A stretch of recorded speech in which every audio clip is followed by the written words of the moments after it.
বাংলাদেশ সময় রাতে জাতিসংঘে ভাষণ দেবেন প্রধান উপদেষ্টা ডক্টর মোহাম্মদ ইউনূস। মার্কিন ব্যবসায়ীদের সাথে বৈঠকে বিনিয়োগের আহ্বান। রাজধানী সহ দেশের বিভিন্ন স্থানে বৃষ্টি, উজানের ঢলে পদ্মার পানি বেড়ে চাঁপাইনবাবগঞ্জের চরাঞ্চল প্লাবিত, আতঙ্কে বাসিন্দারা।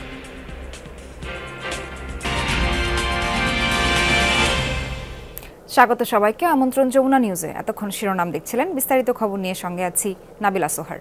জাতিসংঘের সাধারণ পরিষদের ৭৯তম অধিবেশনে আজ ভাষণ দেবেন অন্তর্বর্তীকালীন সরকারের প্রধান উপদেষ্টা ডক্টর মোহাম্মদ ইউনূস। বাংলাদেশ সময় রাত ৮টা থেকে ৯:৩০টার মধ্যে দেবেন ভাষণ। জাতিসংঘ সদর দপ্তরের জেনারেল অ্যাসেম্বলি হলে ডক্টর ইউনূস ভাষণ দেবেন। প্রধান উপদেষ্টা তার ভাষণে বৈষম্য বিরোধী ছাত্র আন্দোলনের প্রেক্ষাপট এবং এর মাধ্যমে বাংলাদেশে যে পরিবর্তন সূচিত হয়েছে সে কথা তুলে ধরতে পারেন। কি পরিস্থিতিতে তিনি সরকার পরিচালনার দায়িত্বভার গ্রহণ করেছেন সেটাও স্পষ্ট করবেন। ধারণা করা হচ্ছে পরিবর্তিত সময়ে রাষ্ট্র কাঠামো পুনর্গঠনের জন্য অন্তর্বর্তী সরকার গৃহীত সংস্কার কার্যক্রম, রোহিঙ্গা সংকট, জলবায়ু পরিবর্তন, সরকারের অন্তর্ভুক্তিমূলক অর্থনৈতিক উন্নয়ন এবং অন্যান্য বৈশ্বিক ও আঞ্চলিক বিষয় তার ভাষণে স্থান পাবে। জাতিসংঘে বাংলায় ভাষণ দেবেন এই নোবেলজয়ী। বহুমুখী সংস্কারের মাধ্যমে বাংলাদেশে ব্যবসার পরিবেশ উন্নত করতে দৃঢ় প্রতিজ্ঞ অন্তর্বর্তী সরকার। তাই বাংলাদেশের নতুন যাত্রায় মার্কিন ব্যবসায়ীদের অংশীদারিত্ব চেয়েছেন প্রধান উপদেষ্টা ডক্টর মোহাম্মদ ইউনূস। নিউ ইয়র্কে স্থানীয় সময় বৃহস্পতিবার একটি হোটেলে ব্যবসায়ীদের সঙ্গে বৈঠকে ডক্টর ইউনূস এই আহ্বান জানান। উপস্থিত ব্যবসায়ীদের উদ্দেশ্যে তিনি বিনিয়োগের পরিবেশ কিভাবে আরও উন্নত করা যায় সে বিষয়ে পরামর্শও চান। বাংলাদেশের নতুন অগ্রযাত্রার সঙ্গী করতে চান মার্কিন বিনিয়োগকারীদের। ডক্টর ইউনূস বলেন, শুধু ১৭ কোটি মানুষের দেশই নয়, বাংলাদেশ দ্রুত বিশ্বের শীর্ষ 10টি ভোক্তা বাজারের একটি হিসেবে বিকশিত হচ্ছে। আগামী নির্বাচন কবে হবে তা নিয়ে চলছে জোর আলোচনা। তবে প্রস্তাবিত রাষ্ট্র সংস্কার, নির্বাচন কমিশন পুনর্গঠন এবং হালনাগাদ ভোটার তালিকা শেষ হওয়ার কমপক্ষে 18 মাস পর সাধারণ নির্বাচন অনুষ্ঠিত হতে পারে, এমনই ব্যাখ্যা দিয়েছেন প্রধান উপদেষ্টা। জানালেন তার প্রেস সেক্রেটারি শফিকুল আলম। এক্ষেত্রে যুক্তরাষ্ট্র ও ইউরোপীয় ইউনিয়ন সব ধরনের সহায়তা দেবে বলেও কথা দিয়েছে বাংলাদেশকে। বিশেষ প্রতিনিধি আব্দুল্লাহ তুহিনের রিপোর্টে বিস্তারিত। ক্ষমতায় থেকে প্রথম ধাপে 2014 সালে বিনা প্রতিদ্বন্দ্বিতায় 152 আসনে নির্বাচিত। 2018 সালে রাতের আধারে অর্থাৎ ভোটের আগেই ভোটে নিরঙ্কুশ সংখ্যাগরিষ্ঠতা এবং সবশেষ 2024 সালে ডামি প্রার্থী ফর্মুলার নির্বাচনে দেশ বিদেশে ব্যাপক সমালোচনার মুখে পড়ে আওয়ামী লীগ। এভাবে ভোটের অধিকার কেড়ে নেওয়া এবং মানবাধিকার লঙ্ঘন সহ নানা কারণে ছাত্র জনতার গণ অভ্যুত্থানে শেষমেশ পতন হয় শেখ হাসিনা সরকারের। দেশ ছেড়ে পালিয়ে যেতে বাধ্য হন সাবেক প্রধানমন্ত্রী। এমনই প্রেক্ষাপটে জাতিসংঘ সদর দপ্তরে মার্কিন যুক্তরাষ্ট্রের পররাষ্ট্রমন্ত্রী ব্লিংকেনের সাথে বৈঠক করেন অন্তর্বর্তী সরকারের প্রধান ডক্টর মোহাম্মদ ইউনূস। নানা বিষয়ের পাশাপাশি আগামী নির্বাচনে বিভিন্ন ক্ষেত্রে সহযোগিতার বিষয় নিয়েও আলোচনা হয় তাদের সাথে। পরে বৈঠকের বিষয়ে বলতে গিয়ে আগামী নির্বাচন 18 মাস পরে নাকি আরও সময় লাগবে তার একটি ধারণা দেন প্রধান উপদেষ্টার প্রেস সচিব। সেনাপ্রধানের উনি একটা মতামত দিয়েছেন। আমাদের মনে হয় সেনাপ্রধানের মতামত, আপনার রয়টার্সের রিপোর্টটা আপনারা পড়েন, ওই রিপোর্টটা পড়লে দেখবেন। হ্যাঁ, রয়টার্সের রিপোর্টে যেটা আছে আপনি যদি পুরো দেখেন যে রিফর্মের পরে আরও 18 মাস পরে ইলেকশন। তিনি জানান, সুষ্ঠু, অবাধ ও গ্রহণযোগ্য নির্বাচন অনুষ্ঠানে সব ধরনের সহযোগিতার আশ্বাস দিয়েছে মার্কিন পররাষ্ট্রমন্ত্রী। ওরা বাংলাদেশের ইলেকশন রিফর্ম, বাংলাদেশের সমস্ত রিফর্মেই তারা ফুল সাপোর্ট দিবে। আরেকটি সাইডলাইন বৈঠকে যুক্তরাষ্ট্রের মতো একইভাবে গ্রহণযোগ্য নির্বাচন এবং দেশ সংস্কারে ইউরোপীয় ইউনিয়ন বাংলাদেশের পাশে থাকবে বলেও জানান press secretary Shafiqul Alam. Abdullah Tuhin, Jamuna News, জাতিসংঘ সদর দপ্তর, নিউ ইয়র্ক। লঘুচাপের প্রভাব এখনও কাটেনি। টানা তৃতীয় দিন ধরে রাজধানী সহ দেশের বিভিন্ন স্থানে বৃষ্টি হচ্ছে। আবহাওয়া অধিদপ্তর জানিয়েছে এই পরিস্থিতি আরও কয়েকদিন থাকতে পারে। সকাল থেকে রাজধানীর শাহবাগ, কারওয়ান বাজার, ফার্মগেট, কাজীপাড়া, শেওড়াপাড়া সহ মিরপুরের বিভিন্ন জায়গায় বৃষ্টির খবর পাওয়া যায়। আবহাওয়া অফিস জানায় মৌসুমী বায়ু বাংলাদেশের ওপর মোটামুটি সক্রিয় এবং উত্তর বঙ্গোপসাগরের মাঝামাঝি অবস্থায় রয়েছে। এর ফলে আজ ঢাকা, খুলনা, বরিশাল বিভাগের 2-1 জায়গায় আর ময়মনসিংহ, চট্টগ্রাম ও সিলেটের বেশ কিছু জায়গায় দমকা হাওয়া সহ হালকা থেকে মাঝারি ধরনের বৃষ্টি ও বজ্র বৃষ্টি হতে পারে। ঢাকার বাইরেও বিভিন্ন স্থানে বৃষ্টি হচ্ছে।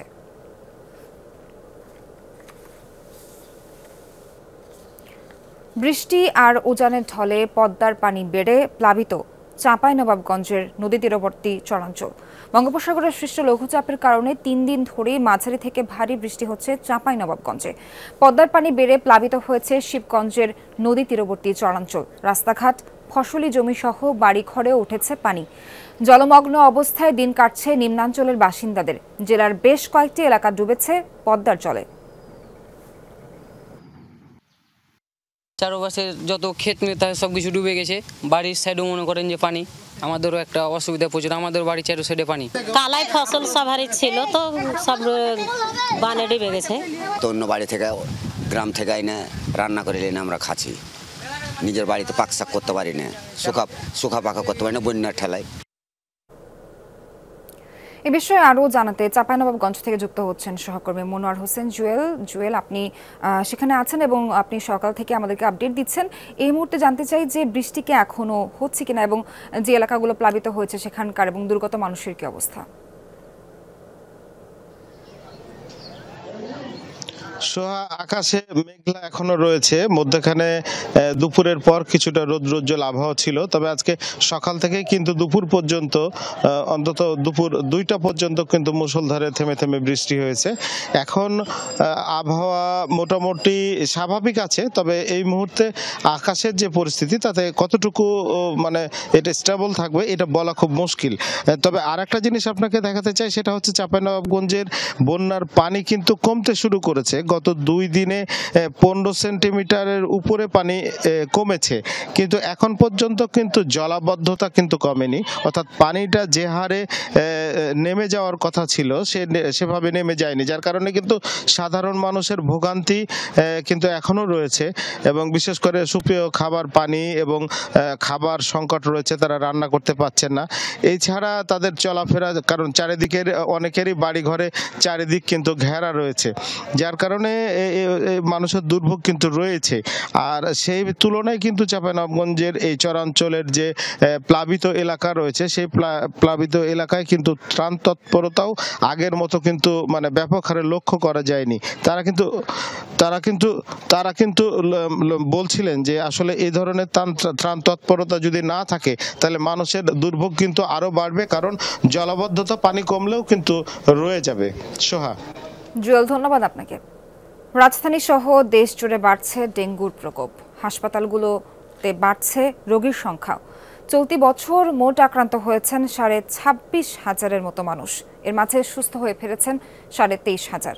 এবছর ডেঙ্গুতে মৃত্যুবরণ করেছেন 138 জন। চলতি মাসেই মারা গেছেন অর্ধশতাধিকের বেশি। হাসপাতাল কর্তৃপক্ষ বলছে চলতি সপ্তাহে হাসপাতালগুলোয় বাড়ছে রোগীর সংখ্যা, তবে তাদের একটি বড় অংশ শেষ মুহূর্তে ভর্তি হচ্ছেন। এতে তাদের শারীরিক জটিলতা বাড়ছে। তবে চিকিৎসার পর্যাপ্ত ব্যবস্থা রাখা হয়েছে এমনটাও নিশ্চিত করেছেন সংশ্লিষ্টরা। চিকিৎসকরা বলছেন ডেঙ্গু নিয়ন্ত্রণ এবং এডিস মশার বংশবিস্তার ঠেকাতে লার্ভা ধ্বংস করতে হবে। আমি খুবই ক্লান্ত এই জ্বরটার কারণে, অনেক অসুস্থ। আমার রক্তের প্লাজমা অনেক কমে গিয়েছে। ওই অবস্থা তো ভয়াবহ বলা চলে, ঘরে ঘরে জ্বর। মিরপুর এবং মোহাম্মদপুরের রোগীগুলো বেশি আসতেছে আমাদের এখানে।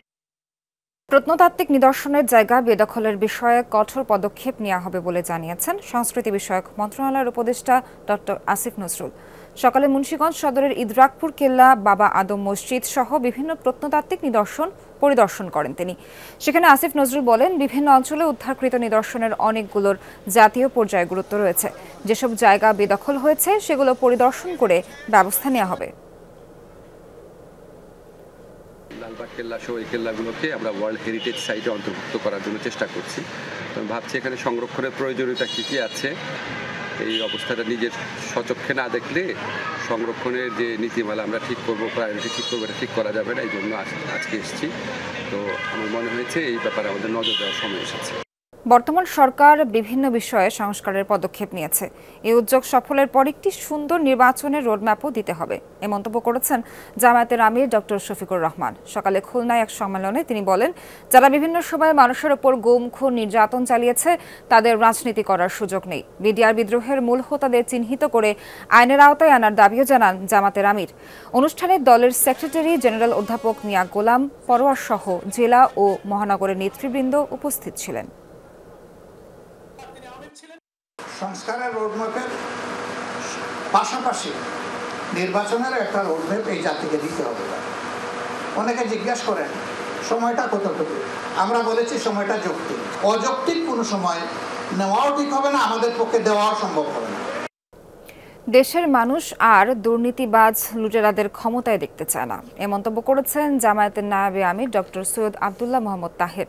দুপুরে রাজধানী ইঞ্জিনিয়ার্স ইনস্টিটিউশনে এক সমাবেশে তিনি বলেন, শেখ হাসিনা দুর্নীতি আর ফ্যাসিবাদ কায়েম করে অধিকার কেড়ে নিয়েছিল, তাই দেশের মানুষ রাস্তায় নেমে এসেছিল, যা পুঞ্জীভূত ক্ষোভের বহিঃপ্রকাশ।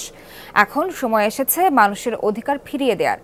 আগামীর বাংলাদেশে সবাই নিরাপদ থাকবে তা নিশ্চিত করতে হবে বলেও মনে করেন তিনি। সেই সাথে ফ্যাসিবাদ সরকারের দুর্নীতিগ্রস্ত কর্মকর্তাদের অপসারণ করে যোগ্যদের দায়িত্ব দেওয়ার আহ্বান তার। দুর্নীতিবাদ অদক্ষ ব্যক্তিরা যারা বিভিন্ন জায়গায় এখনো বসে আছে, আপনাদের অগ্রাধিকার হচ্ছে তাদেরকে প্রশাসন থেকে যে যেখানে আছে সেখান থেকে অপসারণ করা। দেশে ফিরেছেন দৈনিক আমার দেশ পত্রিকার সম্পাদক মাহমুদুর রহমান। কয়েক বছর নির্বাসনে থাকার পর সকালে তুরস্ক থেকে দেশে পৌঁছান তিনি। বিমানবন্দরে মাহমুদুর রহমান বলেন, ভারতে বসে বিদেশি প্রভুদের সাথে নিয়ে শেখ হাসিনা ছাত্র জনতার বিপ্লব নস্যাতের ষড়যন্ত্র করছেন। শেখ হাসিনাকে উৎখাত করা বিপ্লবী শহীদদের স্মরণ করেন মাহমুদুর রহমান। দীর্ঘ ৬ বছর বিদেশে নির্বাসন শেষে দেশে ফিরেছেন দৈনিক আমার দেশ পত্রিকার নির্যাতিত সম্পাদক ডক্টর মাহমুদুর রহমান। সকাল ৯:৩০টার দিকে তুরস্ক থেকে হজরত শাহজালাল বিমানবন্দরে এসে পৌঁছান তিনি। এ সময় তাকে গণসংবর্ধনা দেন তার সহকর্মী, শুভাকাঙ্ক্ষী সহ হাজারো ছাত্র জনতা। মাতৃভূমিতে ফিরে মহান আল্লাহর শুকরিয়া আদায় করেন তিনি। শেখ হাসিনাকে উৎখাত করা সকল বিপ্লবী শহীদদের কথা স্মরণ করে মাহমুদুর রহমান বলেন, তারা আমাদের অনুপ্রেরণা। শতাব্দীর পর শতাব্দী আবু সাঈদ আমাদের কাছে বিপ্লবের আইকন হিসেবে থাকবে। উদ্ভট মামলায় ৭ বছরের সাজা দেওয়া হয়েছে উল্লেখ করে আমার দেশ সম্পাদক বলেন, ওই মামলার বিরুদ্ধে রোববার আদালতে যাবেন তিনি। পরাজিত ফ্যাসিবাদী শেখ হাসিনা বিদেশে বসে ছাত্র জনতার বিপ্লব নস্যাতের ষড়যন্ত্র করছেন বলে অভিযোগ করেন তিনি। পরাজিত ফ্যাসিবাদ বিদেশে বসে তার বিদেশি বন্ধু, বিদেশি প্রভু, তার কোনো বিদেশি বন্ধু নাই, তার বিদেশি প্রভু এবং বাংলাদেশের এজেন্টদের দিয়ে বিপ্লবকে নস্যাৎ করার অপচেষ্টা চালাচ্ছে। কোন রকম অনৈক্যের ফাটল ধরে যেন ফ্যাসিবাদ আবার বাংলাদেশে মাথাচাড়া না দিয়ে উঠতে না পারে। বিগত আওয়ামী লীগ আমলে আমার দেশ বন্ধের পাশাপাশি মাহমুদুর রহমানের নামে ১২৪টি মামলা ও ৩৯ দিন রিমান্ডে নিয়ে নির্যাতন চালানো হয়। আদালতে হামলা চালিয়ে রক্তাক্ত করা হয়। রাব্বি সিদ্দিকী, যমুনা নিউজ, ঢাকা। অনিয়ম অব্যবস্থাপনায় সৌন্দর্য হারাচ্ছে কক্সবাজার সমুদ্র সৈকত। পরিকল্পনার অভাবে কাজে লাগানো যাচ্ছে না অপার সম্ভাবনা। এত বছরেও এই সৈকত হয়ে ওঠেনি পর্যটক বান্ধব। সৈকতে প্রায় ঘটছে দুর্ঘটনা, উদ্ধারে নেই পর্যাপ্ত জনবল, সরঞ্জাম, নিরাপত্তার ঘাটতিও প্রবল।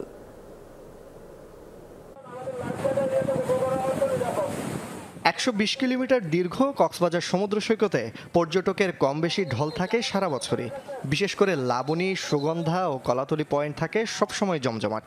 সরগরম বেশি হয় শীত মৌসুমে। কিন্তু অনিয়ম, অব্যবস্থাপনা, অবহেলায় দিন দিন ম্লান হচ্ছে সৈকতের সৌন্দর্য। পরিকল্পনার অভাবে কাজে লাগানো যাচ্ছে না অপার সম্ভাবনা। পর্যটকদের আনন্দ অনেক সময় বিষাদে পরিণত হয়। সাগরে নেমে কেউ ভেসে গেলে বা দুর্ঘটনায় পড়লে উদ্ধারে নেই পর্যাপ্ত লাইফগার্ড, ইকুইপমেন্ট, ভ্রাম্যমাণ মেডিকেল টিম এবং অ্যাম্বুলেন্স। স্বাভাবিকভাবে আমরা যারা লাইফগার্ড রয়েছি আমাদের উদ্ধার তৎপরতাতে অনেক চ্যালেঞ্জের মুখোমুখি হতে হয়। লাইফগার্ডদের খুব জরুরিভাবে যে দ্রুত যান কিছু দেওয়া, যাতে খুব তাড়াতাড়ি আনা যায় একটা পর্যটককে। যদি লাইফগার্ড বৃদ্ধি হয়, ইকুইপমেন্ট বৃদ্ধি হয়, তাহলে পর্যটক মৃত্যুহার কমে আসতে পারে। বিশ্বের অন্যতম দীর্ঘ সৈকত হলেও বিদেশি পর্যটক আসে না বললেই চলে। নিরাপত্তা ঘাটতি সহ সুযোগ সুবিধা অপ্রতুল। দেশীয় পর্যটকদেরও পড়তে হয় নানা সমস্যায়। আরেকটু মধ্যে যাই, দেখি কি হয়, এই ধরনের জিনিসগুলো থেকে যাতে বিরত থাকি সেটার দিকে খেয়াল রাখি। নিজের সচেতনতা খুবই বেশি জরুরি, যেহেতু এখানে ওরকম ব্যবস্থাগুলো হচ্ছে না। রোডম্যাপ করতে পারে না যে আসলে আমরা কত দূর ভিতরে যাইতেছি, যে তাদেরও একটু সচেতন হওয়া উচিত। যতটুকু সম্ভব নিজেদের সচেতন থাকা আগে উচিত। লাইফগার্ড টিমের সদস্য মাত্র 27 জন। তার উপর নেই রেস্কিউ করার মতো পর্যাপ্ত বোট, স্ট্রেচার, টিউব সহ অন্যান্য সরঞ্জাম। আমাদের দরকার এই কক্সবাজার বিচে একটি মেডিকেল সাব সেন্টার, যেখানে তড়িৎ প্রাথমিক চিকিৎসাটা নিশ্চিত হবে এবং একটি পানিতে ডোবার জন্য বলে একটি যথাযথ সেবা পাবে। পর্যটক বান্ধব সৈকত গড়তে অনেক পরিকল্পনা আলোর মুখ দেখেনি। স্যান্ড এবং সয়েলের যে অবস্থা, ওখানে নেটিং হচ্ছে না। তাই নেটিং না হলে আমাদেরকে যে ব্যবস্থা আছে সেই ব্যবস্থার গতি আরও বাড়াতে হবে, লোকসংখ্যা বাড়াতে হবে। পর্যটকদের যে বিষয়গুলো এগুলো সম্প্রসারিত হচ্ছে, সেই ক্ষেত্রে আমরাও মনে করি যে আরও কর্মী নিয়োগ করা দরকার এবং আরও আধুনিকায়ন করা দরকার। এই বিষয়গুলো আসলে আমরা কমিটির মাধ্যমে করার চেষ্টা করছি। কক্সবাজারে গেল 5 বছরে সাগরে ডুবে মৃত্যু হয়েছে 47 জনের। জোবায়েদ ইবনে শাহাদাত, যমুনা নিউজ।